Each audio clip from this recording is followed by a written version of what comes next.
Philippa Fabry. I'm Philippa Fabry. Welcome to the Show Your Superpower series.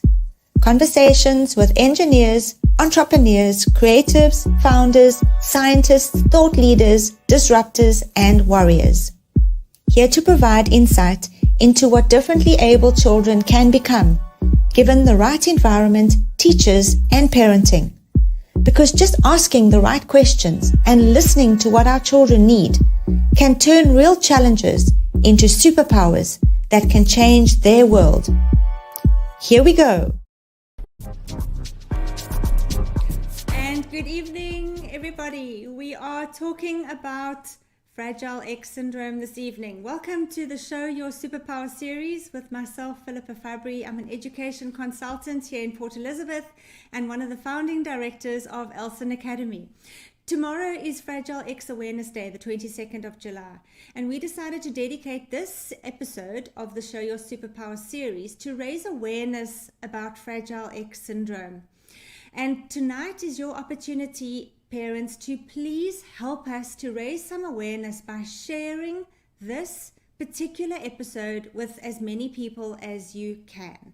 There's not a lot of awareness about Fragile X, and tonight we're just going to dive deep into what Fragile X is, how it is diagnosed, and a little bit more about what Fragile X is, and I suppose the children and the adults living with Fragile X syndrome, what their superpowers are. So what I want you to do is to comment for me where you are, if you are watching, who you are, where you're watching from, and by all means, send in your questions and comments. Now for me, and I do call myself an education consultant and an expert in the field of special needs and learning barriers, I certainly had to do a little bit of research about Fragile X syndrome myself, because it was something that I had heard about but certainly didn't know much about at all. So if I didn't know much about it, I can just imagine that the man in the street is also wondering what on earth this Fragile X syndrome is and what does it have to do with the X Factor and Simon Cowell. So my guest this evening is a grandma, although you'd never say that she's a grandma, but she's a grandma, and she's a carrier of this FMR1 gene. We all have the FMR1 gene on our X chromosome, and in some way or another, the gene mutates and replicates itself, and it then becomes Fragile X syndrome. But I'm not going to pretend I know what it is all about. I'm going to introduce my guest, Sandra Fraser, that I met on, I think it was Facebook. Sandra, welcome. Hello. It was Facebook, that we connected. Yes. So we set up a conversation about how we could use the Show Your Superpower series to just raise some awareness about Fragile X. Seeing that tomorrow is Fragile X Awareness Day. So do you want to tell us a little bit more about yourself before we delve into what a Fragile X is? Well, I am a grandma, and I keep on saying I'm a granny mom, because I do take an active role with all my grandkids. I have 4 of them. One, of course, is a Fragile X syndrome one. Yes. Not to give my age away, but I'm pretty much like the Beatles song, "Will you still need me? Will you still feed me when I'm 64? Yes. You'd never say so. Yes. Okay. So Sandra, you've lived in PE all your life? No. My mom was born in Newton Egg, and at the age, I think, of about 20, she actually moved to Rhodesia to join her older sister. So I was born in Rhodesia, now Zimbabwe, and basically grew up there all my life. And then came down here. Both my sister and I actually have come back down to PE, to our roots. Yeah. Yes. Okay. Our South African roots. Yes. So you went to school in Rhodesia, in Zimbabwe? Yes. Okay. And what was school like for you? It was lovely. Okay. It was one of the best years. I was far too serious a student. I wish I'd played a little bit more fun. My sister was the I mean, she just enjoyed school, but I was the studyaholic, and I used to sit and study, and I wanted top marks, etc., etc. So, but it was still growing up in Rhodesia, Zimbabwe. It was a really, really good time. And any learning challenges or things that you struggled with at school? I didn't. I didn't. Even now, when I look back, I think I should have, but I didn't. Maybe my other ex is a pretty good one from my dad, because I've got the bad ex, my mutated ex from my mum. Yes. I never had anything. At the age of 16, I got a scholarship to go to America. So I wrote, at that stage, O-levels, my matric, when I was 16. And in my 17th year, I went to the States for a year. And I went to high school, grade 12, yeah. Wow. So I didn't really have any. Yeah. In your bio, you were saying that your gene, okay, your FMR1 gene, mutated 27 times or repeated 75 times, right? Yes. But all of us, everybody, I mean, I say I have the X factor, but everybody in the world has the X factor, okay? Yes. So I just happen to have an X that's a little bit elongated. For some, I mean, it's genetic. Yes. On the X chromosome. So what's happened is most people will have between 5 and 40 of the CGG repeat, okay, which is fine. I mean, so when you do the test of Fragile X, and you can see how long ago it was first founded, it's the Fragile X mental retardation gene. So, I mean, you can see it was actually first found in 1991. So those days, it wasn't intellectual disabilities, it was mental 30 years ago, okay. 1991, yeah. Okay. And so it is a genetic disorder. And I think in some of the slides that we were sort of discussing together, as far as autism is concerned, you can detect autism you can detect autism because of this genetic test that can be done. It's far as it being a genetic disorder. Well, Fragile X is more an intellectual disability. What happens is that the gene expands, and as it expands, it actually turns off the manufacture of a protein, and now that protein is called the Fragile X mental retardation protein. Yes. And when you don't have that protein working in your body, what it does, it affects the brain development. Now, Fragile X likes to hold hands or mimic autism. So a lot of Fragile X syndrome children will also be autistics. Yes. But some Fragile X syndrome children or carriers, they don't show signs of autism either. So would you say, as autism is, it's on a spectrum from severe to mild? Well, it's a syndrome, and it depends on what your body is doing with the manufacture of the protein. Because if it's manufacturing, obviously girls have two X's, and the male has an X and Y. Wow. So girls do have a bit of a crutch that like I said to you, obviously my dad's good X that I received from him actually helped me, and I didn't have any intellectual difficulties and usually it appears if you do have an expanded, it's usually in the mathematical arena. Okay. So there'll be difficulties in maths, numeracy, that type of a thing. Yeah.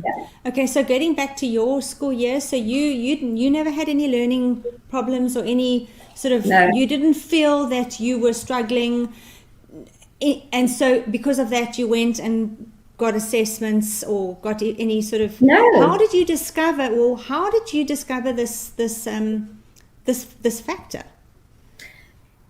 Actually, it was only after my grandson was born, and he didn't quite meet the milestones. And at that stage, he was having, it wasn't tantrums, but basically meltdowns at that stage.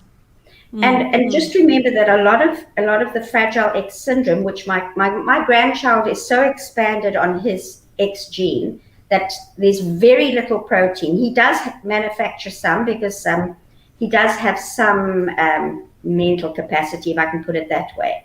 I mean, originally when we got the diagnosis, we were told he would never walk or talk. And I mean, if you had to see him today, I mean, he does everything. He walks, he talks, but you have to understand him as well, that type of thing. So it was only when he was born, but if you look back, once you find out about Fragile X, there's a pretty strong chance that my mom's brother might have been a Fragile X syndrome person. Yeah, you know, so but you look at your history, you kind of look at the history, and you sort of think, maybe. I mean, we do the same, don't we? Do the same. If there's an issue with ADHD and concentration issues, and you think, oh my word, that sounds like my grandfather, or that sounds like cousin Fred, or whatever it is, and so you look at sort of the traits, and you see, okay, maybe it could be, but at least with Fragile X, there's a test, and you can confirm it. Whereas with ADHD, it's very subjective, and the same with dyslexia. It's not a genetic test. Yes. Okay. So you were saying it's very. Sorry, go ahead. Sorry, the test actually checks how many repeats of the CGG on the DNA. How many are there? And that then determines the severity of the Fragile X. I'm a carrier because I'm now between 45 to 200. That's 70. I'm 75. So obviously, the only thing about me is that there are other Fragile X related pre-mutation carriers that I can or may experience. I've already experienced one. I had early menopause. So, and that's one of them. That's Fragile X pre-ovarian syndrome or something like that, fixed point. You know, like I said to you earlier, there's so many acronyms. It's ADD, ADHD, FXS, you know, that type of a thing. Yes. And FMR1, FMRP, that's the protein, you know, so it goes like that. Yes. So the test actually checks to see how far is this, what is your gene like? Is it in the norms?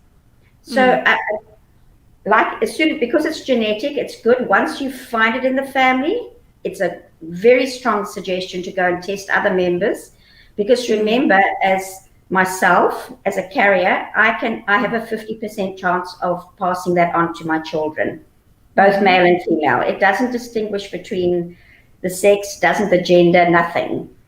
So at this stage, I think I've passed it on. I've only got 2 girls. I know I've passed it on to my daughter, because she has the Fragile X my grandson. Yes. Okay. So just getting back to your situation, what would you say your superpower is now? And are you using it in this campaign of Fragile X awareness? How are you using it? It's like I said to you, who needs Simon Cowell when you have the X factor? You know, so I'm a strong believer that, you know, ignorance is not bliss when it comes to Fragile X. You need to get it out there. It's shocking when you look at the statistics. In South Africa alone, there are 12,500 Fragile X syndrome, like my grandbaby. In other words, they're not manufacturing the protein, and they are mentally disabled. They are intellectually disabled. But then I ask, where are they? Where? And then we've got pre-mutation carriers. There's 150,000 in South Africa. Where are they? These are the, I mean, and pre-mutation carriers, the older we get, there's quite a few associated disorders that come into play as you get older. Like I said, I've already had early menopause, and then males will get almost like a Parkinson's tremor. Yes. And that's 46% of the pre-mutation. In other words, the ones that are manufacturing some of the protein. So you're not totally mentally disabled. Yeah. So you said that there was a doctor in Port Elizabeth that you went to him with your grandson. He was 2 at the time, and you had concerns because he wasn't meeting milestones and he was having these meltdowns. And it was the doctor that suggested you go and have the genetic test. And you went to? Yeah. We actually didn't go to the doctor. It just so happened that my daughter was living in a body corporate. And one of the people was a doctor. And then this doctor's father was a doctor, so an older doctor, and that's why it's crazy. You don't expect the older generation to know about it, because I mean, my mom never knew about it. Yes, she had an intellectually disabled brother, but they all put it down to he had meningitis as in his youth. And yet, you know, you just look at these certain features of a Fragile X person, just like you look at a Down syndrome person. You know that they're Down syndrome, that the mongoloid features, etc. And Fragile X also does have some phenotypes as well. Okay. Yeah. So it just so happened that she was where she was living, that they said go and test, and then we did the test and found out. And then from that. Okay. So where did you go to do the test, and how did they do the test? Originally, we went through to Cape Town because it wasn't, at that stage, it was 10 years ago. We went through to Cape Town. My grandchild at that stage had a total meltdown, screaming fit, and it wasn't allowed, we just wasn't able to. So eventually, we came back to PE, or my daughter came back to PE, and they managed to get the blood off him, and it was tested. Now, these tests and we were lucky. I think his came back within 4 weeks, but sometimes they take 4 to 6, maybe 8 weeks to get back. And you say it was Cape Town that they did the pathology there? Well, it was sent to Cape Town. Yes. Okay. Yeah. So the blood was drawn here, it was sent to Cape Town. Is there a genetic specialist there? Who? You know what? It's like yourself, an educational consultant, a pediatric person, that type of a thing. Once we got the diagnosis, we were like, well, then we went to a genetic counselor here in Port Elizabeth at one of the blood banks. But you know what? To be perfectly honest, because it's not well known, you have to become an investigator yourself. I mean, I'm a Fragile X investigator because you have to.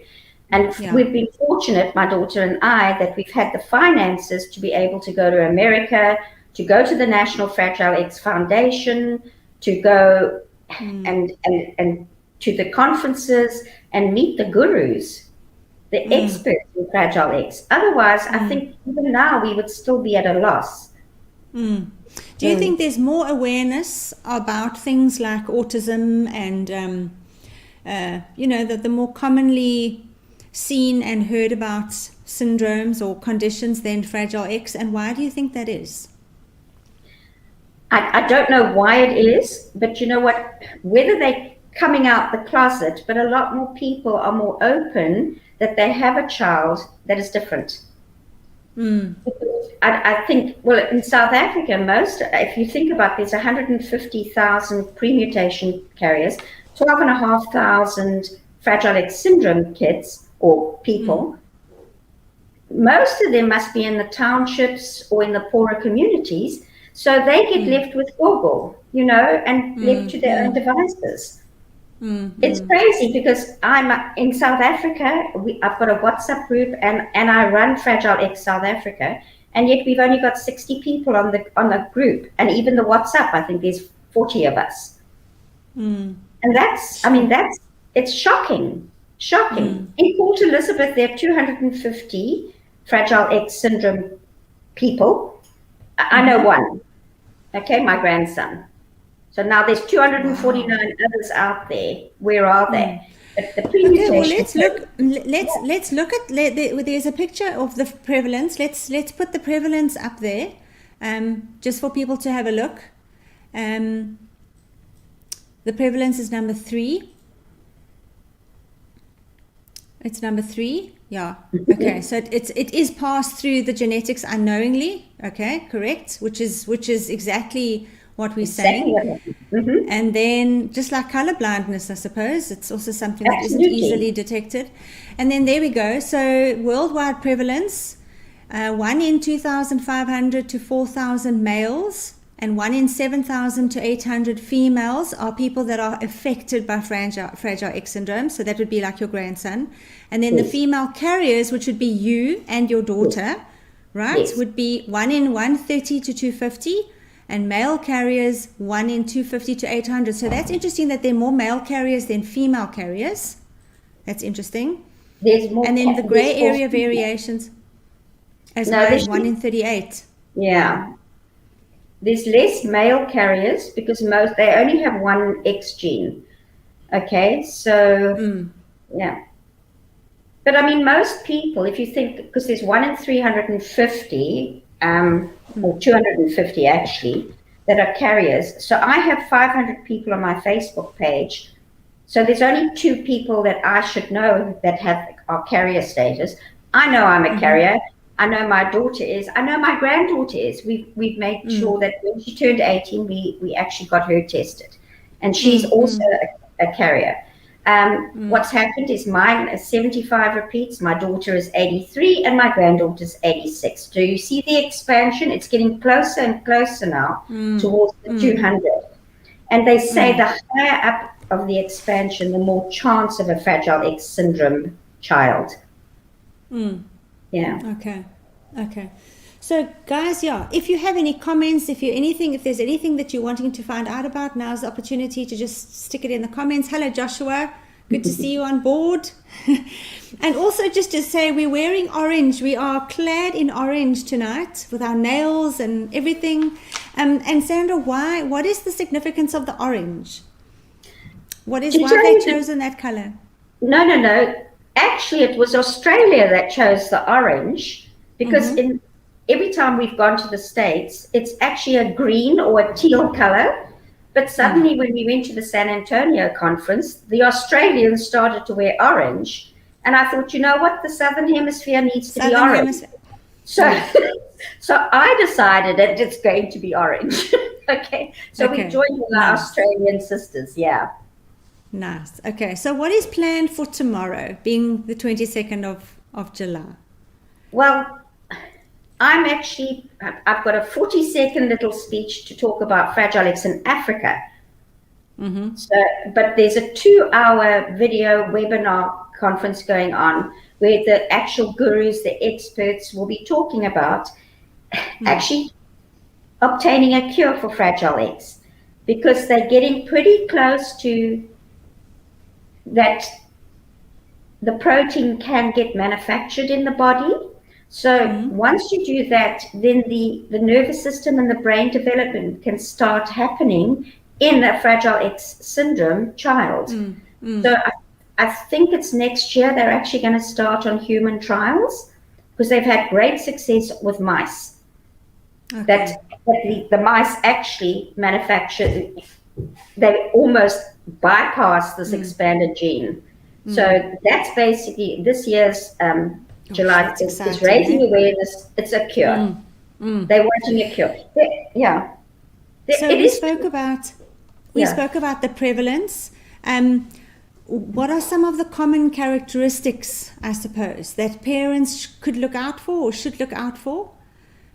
What are the most common character traits? Or you'll see that they've got a very elongated face, a long and large ears, flat feet, arched palate.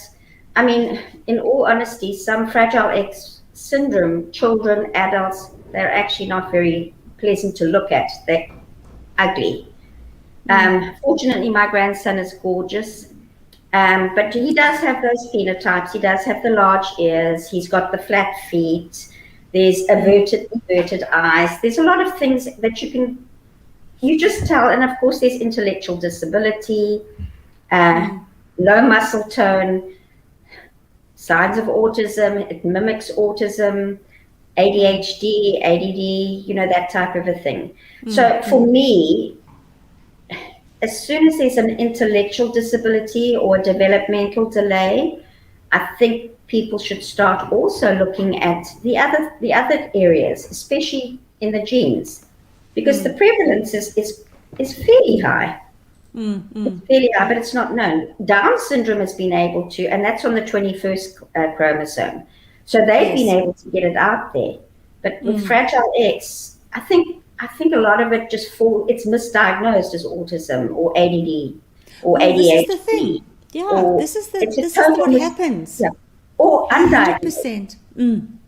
anything where there's intellectual disability and there's certain features. So things like alcohol fetal syndrome as well. With the children that go along with that, there's you can see their physical traits as well as the emotional and intellectual traits. But again, that is caused by an external factor, whereas we know that something like Fragile X is an internal factor. It has to do with cells and the body.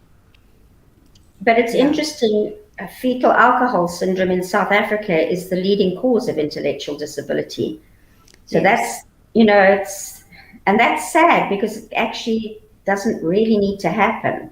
I mean, we have no control over the genes that we pass on. I mean, I had a 50-50 chance passing it on to my children. So I know I've passed it on to my one daughter. My other daughter, she hasn't had the test. She's only got one child, and that's it. She's decided it's over, and he's fine. So I mean, basically, it's just try and stop it in the tracks, in the genetic, in the family. And if you're not like me, I mean, we speak about it amongst our family. It's good to go and get tested as soon as you find that there is Fragile X in your family. And the same as cerebral palsy. I know you can also have the test done, and you can be a carrier as well. And it's passed to your children, or it can skip a generation. But that's another thing that I know we don't really have those tests. Maybe I'm wrong, but as far as I know, there isn't any genetic testing that can be done in PE. You've got to go to Cape Town or Joburg, or mostly PE, to have those genetic tests done. So we don't have a genetic specialist in PE, as far as you know. Not that I know of. Not that I know of. And like I say, if anybody is watching and they know of any pediatricians or neurologists or anybody that has done genetic testings on children in PE, please let us know so that we know. Okay, let's have a look at some comments. So Anise, there was a comment there, sending love, Anise Olivier, and then, or is it Annika? Sorry if I'm saying that wrong, Anise or Annika. Audrey. I think she asked if there's the physical attributes always present with Fragile X. I would have to say pretty much, especially the elongated, large ears, high palates. But like I said, some are, you have to really look. But I think once you know about Fragile X, then you start, especially the intellectual disability, with that, and you know it's in the family. And then you start, if you look at my grandson, you will see the elongated face, you'll see the flat feet, the intellectual disability, low muscle tone, that type of a thing. So, I would say they are pretty much, not so much. Sandra, I'm just thinking, if you look at the APCAR score, so when a baby is born and they do the APCAR score, they do a test at birth and then they do another test in a couple of seconds or minutes later. Were his scores normal? Or you're not they sure? were totally normal, but interesting enough, because he had the little large ears, he was actually born with the one ear that was turned down. He looked like little Dumbo, the one ear, that type of a thing. Because they are slightly larger than I've just seen a friend of mine. I'm saying, that's nice. You ladies rocking the orange. Yes, and I've even got my orange Fitch and Leeds blushing mimosa to go with my orange outfit. What I would suggest is if they do sort of see these tendencies in their children or whatever, I would definitely try and join the webinar tomorrow, because there you have the experts on Fragile X. I mean, basically myself and somebody else in Cape Town, Gwen, she has I think he's 21 now, Kevin, Fragile X son. So the two of us run the advocacy group here for South Africa. Yeah. And what time is the webinar? You know what, it's running to, and remember it's Eastern Standard Time. I'm just thinking, if it's Australian time. No, there's two. There's two. They're trying to cater for both. Okay, and so then you'll get to meet the Australians. Well, there's 12 countries, and like I say, Australia's lighting up orange. We're fortunate. Shark Rock Pier is orange, so we're pretty nice. We're already Fragile X. Yes. Okay. I see. There was a picture there about the superpowers of people with Fragile X syndrome. So they also have amazing talents and strengths. So let's have a look there. So they have a great memory, an incredible sense of humor. Absolutely. Maybe just drop that comment. There we go. Great memory, love to help others, and have a great sense of humor. So would you endorse that? And any other superpowers that they might have, Sandra? Absolutely. You know what? They're just such joys. Seriously, my grandson he really has the gorgeous sense of humor. I mean, he keeps me in fits of laughter the whole time with all of his sayings, and he'll come out and it's like, what? He really does. No, he does. So you were saying he needed a different educational approach. So you decided to homeschool, and tell me a little bit about the journey, the educational journey that you. Yeah, well, again, we've been fortunate that we've had the finances to have a tutor and at home school, and then we actually get a program from America that actually marks him. Just checks him out. How's he getting on? What's he doing? How's he with his numeracy, literacy, chores? I mean, basically, right now, a Fragile X syndrome person lives a normal life. So what are you going to do with this child that has, or an adult with an intellectual disability? So you need to now equip them for life and give them the life skills so that they can become independent. Maybe it might be in assisted living conditions, but at least do that. So, like I say, his program, first of all, we homeschooled with a tutor, etc., etc. At what stage was that? So when did you decide to? When he was 8, actually 7, because then he had gone. I mean, there's some lovely schools here in PE that you can go to. But at 7, then you've got the Department of Basic Education saying this child must be at school. But I mean, he's not, at that stage, Jaden wasn't really talking very well. You knew that there was a huge problem. He had just been diagnosed with Fragile X the 3 years before. And one-on-one education works, and it's frequency, intensity, duration. You've got to do it the whole time until eventually it becomes ingrained. I mean, now he knows to split the washing into whites and colors, take it, put it into the machine. So he's already doing the life skills. The skills are important. Yeah, independent living skills. Absolutely. So as far as you know, if you didn't have the resources to have him at home doing homeschooling, where could he or might he have ended up? Sitting at home. Really? Basically sitting at home. Because that's what, I mean, there's 3,000 carriers in Port Elizabeth, there's 250 Fragile X, they'll be sitting at home and basically vegetating. Yeah. You know what, I'm a strong believer in the neuroplasticity of the brain. We can find another pathway. And that's what we're doing. It might be slower than normal, but we're getting there. I mean, we've got spontaneous speech. I mean, I'll cough and, Granny, are you okay? That type of a thing. And it's great because he's just doing it naturally. But it's hard work. Yeah. Hard work. So if you've got parents with determination, you can do it yourself. But it's hard work. It really is. You have to be dedicated, and you know what most parents are. Most parents are. Yeah, but it's overwhelming because, as you say, you don't know what it is.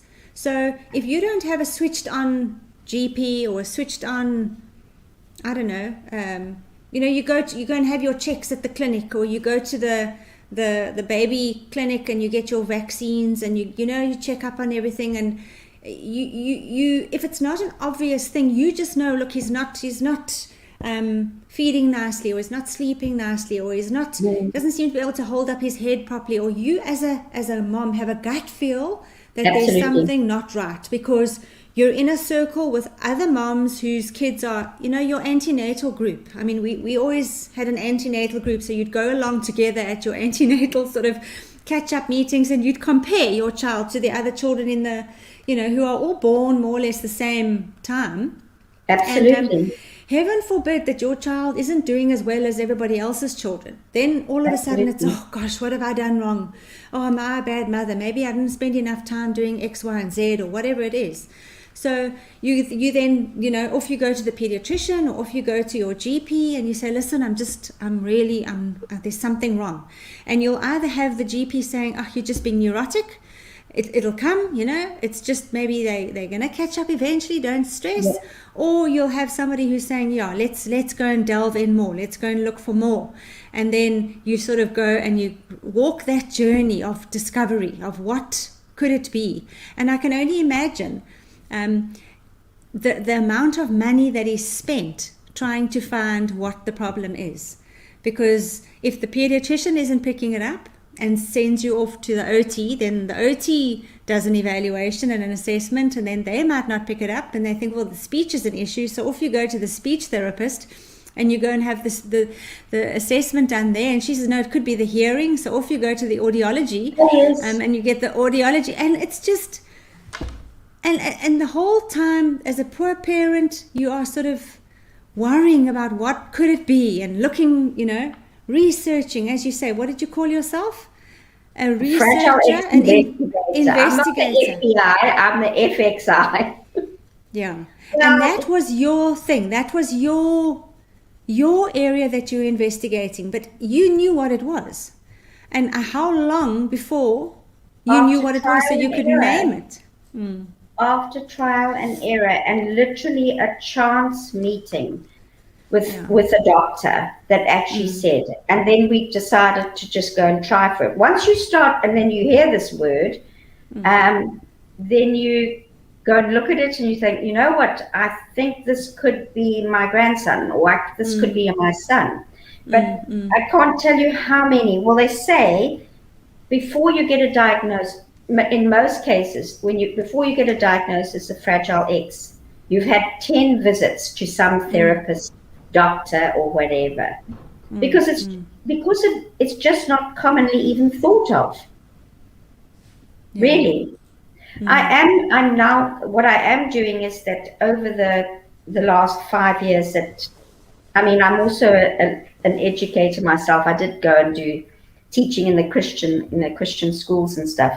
So over the last 5 years, I've assisted my daughter and the tutors and stuff. And in the new year, I'm going to be personally assisting Jaden's tutor to actually start something for the intellectually disabled, the special needs children, that type of a thing, on a little bit more of a bigger scale, opening, still a homeschool environment, still pretty much one-on-one, that type of a thing. So, because you know what you call, my kids, when I told them I'm retiring, I think they heard me wrong. I think they said, oh, no, Mom said she's retired. She's constantly tired. So we will make her even more tired. So give her more things to do. I just don't see me retiring. Stopping. And you know what, if you've got it and the X factor, you need to share it, because it just doesn't help. It's not only helping kids with Fragile X, but it's those with any mental with a special need. I mean, at the moment we're just starting to look. There's a little boy that's got Tourette's syndrome. There's another one that's got ODD. You know what? And just let's see if we can't just adapt the program that we've developed over the last 5 years to at least get some sort of educational, life skill, independent. You see, well, this is the thing. You know, the conditions or the diagnosis might be different, but the behaviors and the characteristics and the challenges are very similar. So just like you're saying, some of the characteristics and behaviors are similar to autism. Yeah. There might also be characteristics and behaviors similar to Down syndrome. Absolutely. The flat feet, for example, and the low muscle Absolutely. tone, and those kind of things. So, special needs is special needs. It's the children just need a different approach, and it's a different approach in terms of socialization, in terms of education, in terms of being independent, because at the end of the day, I think you could ask any parent who has a child who's differently abled, and their fear is what will happen when I'm no longer around. What Absolutely. will happen then? And you can ask anybody. So Absolutely. you strive to make them as independent as possible, so that they are then able to lead as normal a life as possible when they don't have you to watch over them anymore. And with Fragile X, Down syndrome, the life expectancy is around about 30 to 40. Maybe you might get the odd 50-year-old. But with Fragile X, they live normal lives, 70, 80. Some of them might develop some of the other associated disorders, like I said, the tremors and the Parkinson's. You said it sometimes looks like Parkinson's in an older male, hey? Yes. But females, that happens in carriers. Females, it's like 15% of the carriers have a chance of getting fixed as, but I think males are 46%. So, you're seeing that their foot slips, and then it's very Parkinson and Alzheimer's type thing. So, I mean, then that's life expectancy isn't so high. But generally, I mean, my grandson is most probably going to live until he's 70, 80.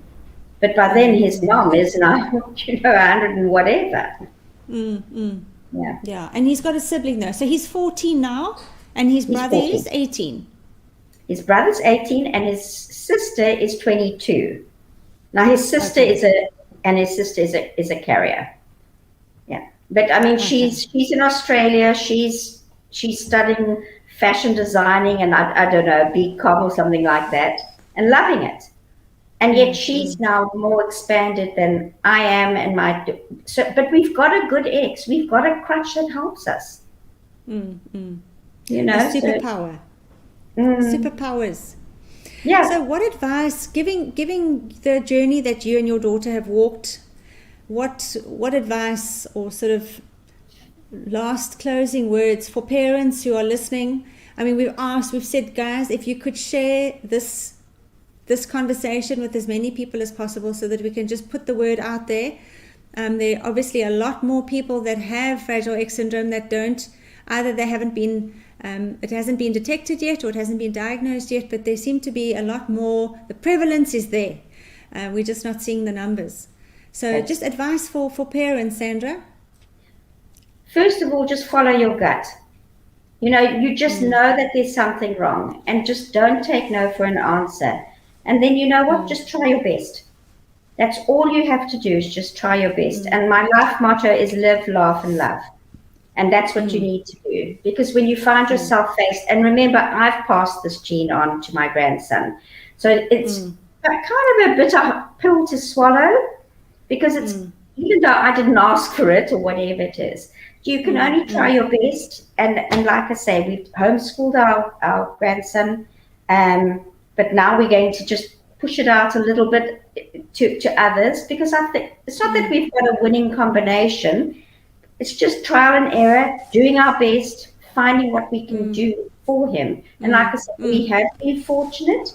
We've had the finances to get programs from America that are absolutely, I mean, we say it's forming individual excellence, FX, forming individual excellence in Jaden. But you know what? We can't keep on holding these little snippets of information, and let's get it out there, because it's the same thing.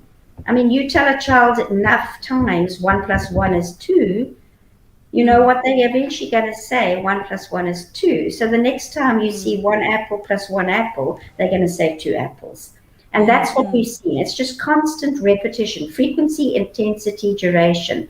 So Granny is sometimes very intense, okay? Being an educator as well, of course. Yes. Yeah. And it helps, yeah. Yeah, and the duration, it means short and quick. Because you know what, they can't sit on a chair for half an hour. And that type of a thing. I mean, my grandson is finally just starting to do very basic mathematical sums, like 1 + 2, and he'll puts the dots and he'll count them, that type of a thing. And he's starting to equate quantity to the numbers, but that's taken years. But you know what? He's got there. Yeah, He's absolutely. You Day know by what? day. You can only do your best, and that's all you can do. What else? There's nothing more that you can do if you're doing your best.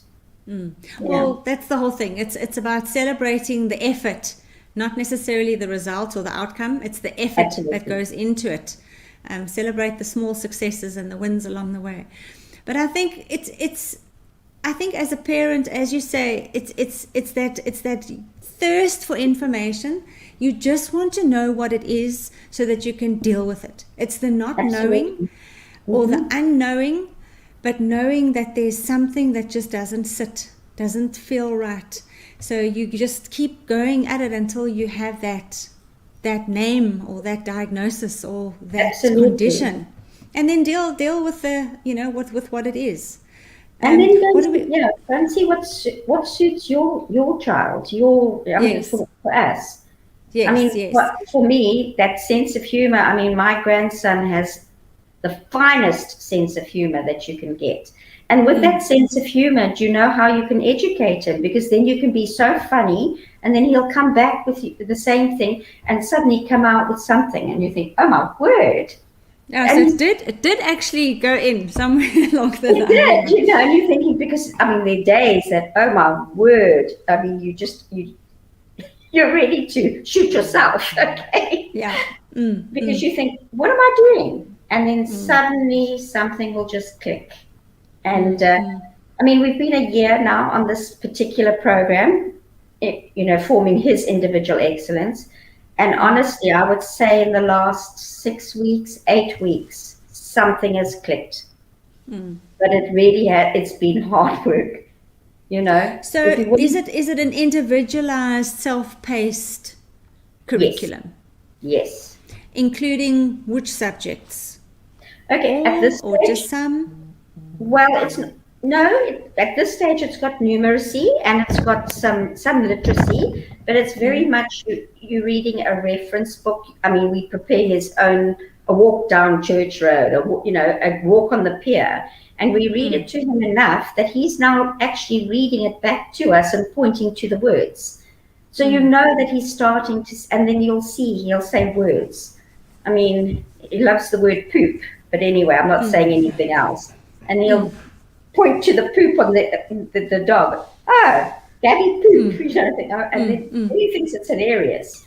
That's the thing. But it's because it's very individual. And as he's progressing, because we constantly have sessions with our coaches back in the States, that they're constantly changing the program to get him moving along.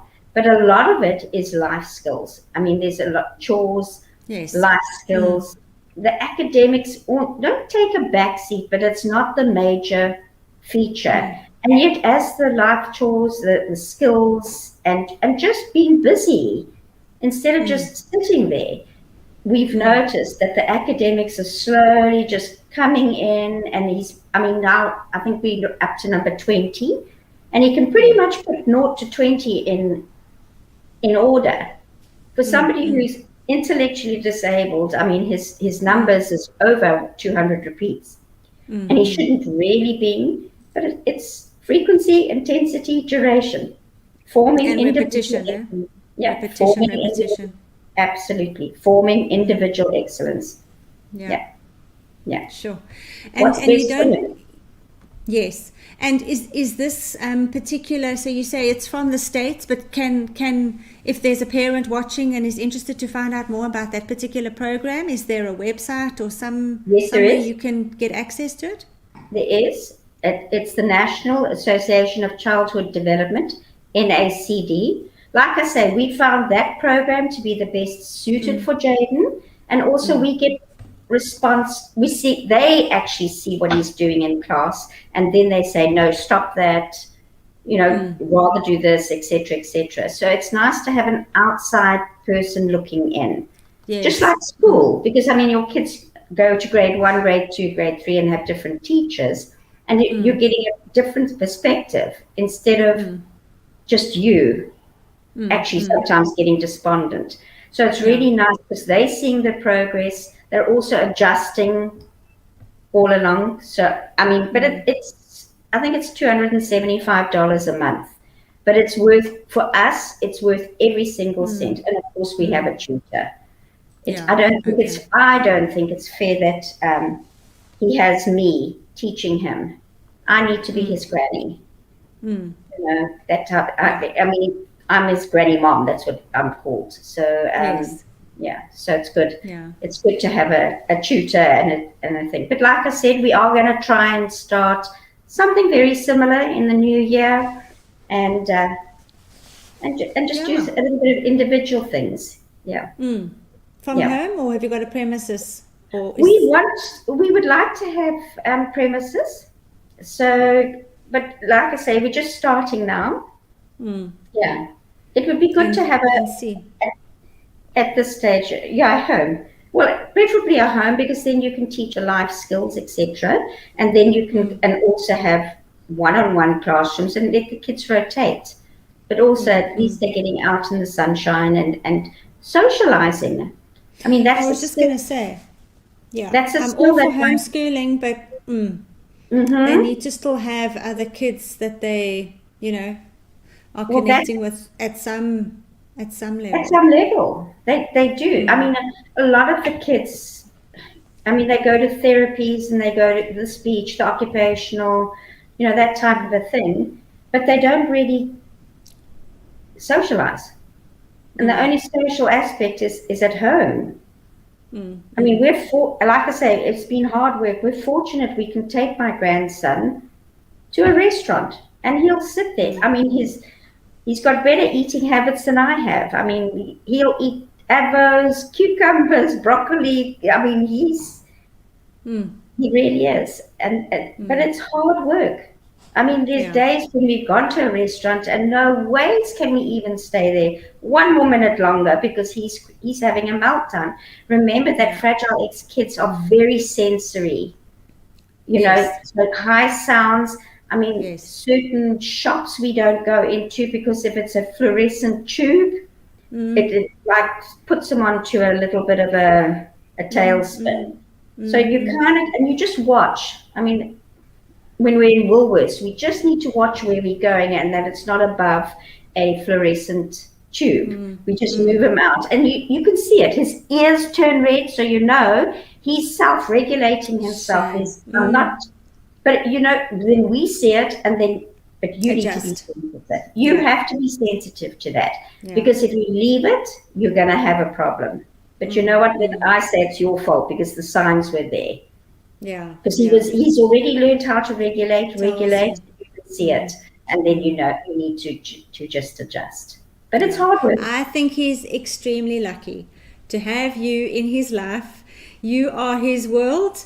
You might just be grandmama. What does he call you, grandmama? Granny mom. If it wasn't for you, granny mom. Yeah. Granny if mom. It wasn't for you, for your investigative superpower to find out what the problem was or what the issue was, who knows? But Sandra, thank you so much for being my guest this evening. I really do hope we have impacted this thing. I don't know. It just seems to be such a complex issue because it's multifaceted. It's not just physical. There's so many other things that it affects, and I think awareness is the most important thing. So I wish you all the best for your day tomorrow, the 22nd of July. It's also about you're going to be fabulous. Birthdays. Okay. Well, happy birthday and good luck for your talk. You're going to be fabulous and have a wonderful time. Done. It's a webinar. It's already been recorded, and so that's going out. So it's 2 hours. So those people that think that their child might have Fragile X, I suggest going and watching the webinar. Yes. But thank you for having me. I'll tell you what, I tell you what, anybody that is interested in that webinar, just give me a hop onto my email and I'll forward you the link for that webinar tomorrow so that you don't miss out. It's free. And it's free. Okay. So thank you so much. We're going to pop you backstage. Everybody, there's 2 more things I needed to tell you about. You need to diarize next Wednesday, the 28th of July. My topic for next Wednesday for the Show Your Superpower series is Autism on Stage. And I'm going to be interviewing 2 guests tomorrow. Joshua Fowler, who's just graduated from the Cape Town Waterfront Theatre in dance, and Damon Bryceland. He's in a film production company and he's involved in the stage in East London, and they are going to be my guests next week. So watch out for that, Autism on Stage on the 28th of July. Mary, thank you so much for watching. Thank you for making your friend, or I hope you'll make your friend aware of what we were speaking about today. Please share this video. And then the last thing before I sign off is my masterclass for parents is next. Is in August. There's a banner that will come up hopefully with a topic that you can really WhatsApp me or email me if you would like to in the comments. In the banners right at the bottom. Masterclass. It's all about when the result doesn't match the effort, how to ensure you find the right support and intervention for your child. So if you'd like to be part of that masterclass, it's free and it's in August, on the 25th of August. It's an hour. Please just let me know. I will send you the sign up for that, and you are more than welcome to bring a friend along. It's online so that it is so it's safe and it can be watched again. So thank you so much everybody for watching our Orange is the New Black episode this evening on the Show Your Superpower series, all about Fragile X syndrome. Wear some orange tomorrow and speak about Fragile X and make people aware. Thank you so much for watching, and we'll see you next Wednesday, same time, same place. Cheerio. Bye-bye.